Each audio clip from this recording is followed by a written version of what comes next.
வேளா கும்பராசியை பற்றி பேச.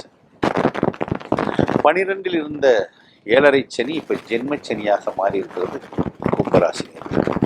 மகர ராசியை போல் பெரும் துயரத்தில் இவர்கள் சிக்கிக்கொள்ள மாட்டார்கள். ஏனென்றால் மூல திரிகோண ஸ்தானம் சனியோட வீடு. ஸோ கும்பத்தில் பிறந்தோன் ஞானியாவான், கன்னிதுலா ராசி நன்று, மகரத்தில் உதித்தோன் பிறவிஞானி, மீனமும் நன்று நன்றேன்னு ஒரு கவி பாடுறாங்க. ஸோ கும்பத்தில் பிறந்தவர்கள் ஞான மார்க்கத்திற்கு செல்வார்கள், ஞானி ஆவார்கள். இப்பொழுது அவர்கள் ராசியில் இருக்கக்கூடிய சனி உடல் ரீதியான உபாதையும், மறைமுக எதிரிகளால் தொல்லையும், கணவன் மனைவி உறவுள்ள விரிசல்களையும், காதலுக்குள்ள விரிசல்களையும் ஏற்படுத்தக்கூடிய நேரம் என்பதால் விட்டு கொடுத்து யாராவது ஒருவர் விட்டு கொடுத்து சென்றால் மட்டுமே இந்த உறவுகள் நிலைக்கும்.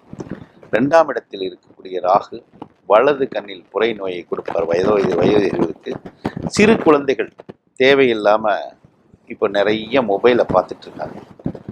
அவங்க யாரெல்லாம் அதிகமாக பார்க்குறாங்களோ அவங்களுக்கு கேட்ராய்ட் உள்ள கண் புரை நோய்கள்லாம் வர வாய்ப்பு இருக்குது. ஸோ இந்த காலகட்டத்தில் கும்பராசி பையனாவோ கும்ப லக்கணத்து பையனாவோ இருந்தால் அதிகமாக மொபைல் யூஸ் பண்ணக்கூடாது, இல்லாட்டி கண் நோயில் மாட்டிக்குவாங்க. வயோதிகர்கள் கண்ணாடி ஆப்ரேஷன் பண்ணக்கூடிய நேரமெல்லாம் வந்து 3ஆம் இடத்துல கூடிய செவ்வாய் இவ்வளோ பிரச்சனைகள் வந்தாலும் அந்த பிரச்சனையை எதிர்கொள்ளக்கூடிய வல்லமையை அந்த செவ்வாய் 3ஆம் இடத்துல இருக்கக்கூடிய தருவார். 4 இருக்கும் சூரியன் மனைவி மேலே அபரிதமான அன்பு செலுத்த வைப்பார்.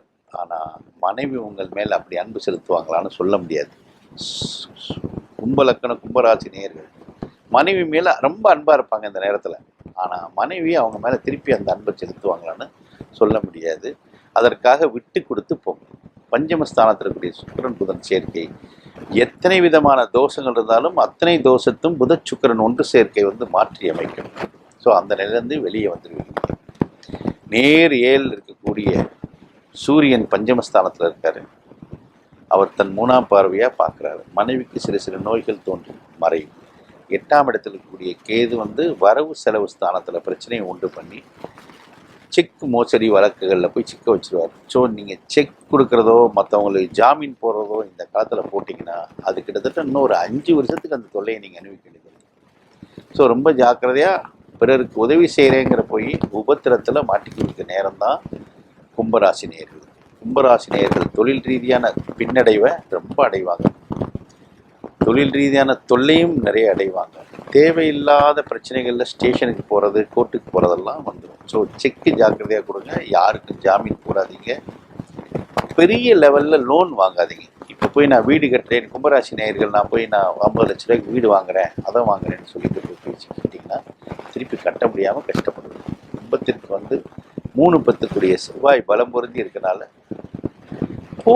போலீஸ் உத்தியோகத்துக்கு யாரெல்லாம் வந்து இப்போ செலக்ட் பண்ண நினைக்கிறீங்களோ அவங்களுக்கு போலீஸ் உத்தியோகம் கிடைக்கும். ஆச்சரியமாக உடுப்பு போடுற உத்தியோகம், மிலிட்ரிலேயும் போலீஸ்லையும் நீங்கள் செலக்ட் ஆகிறதுக்கு சரியான மாதம் இது. ஸோ நீங்கள் அதை மூலமாக முயற்சி எடுத்தீங்கன்னா வெற்றி அடைவீங்க.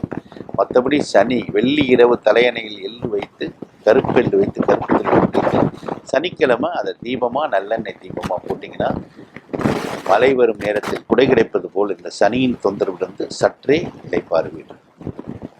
இறை அருளால் எல்லாம் உங்களுக்கு நல்லா நடக்க என்னுடைய வாழ்த்து.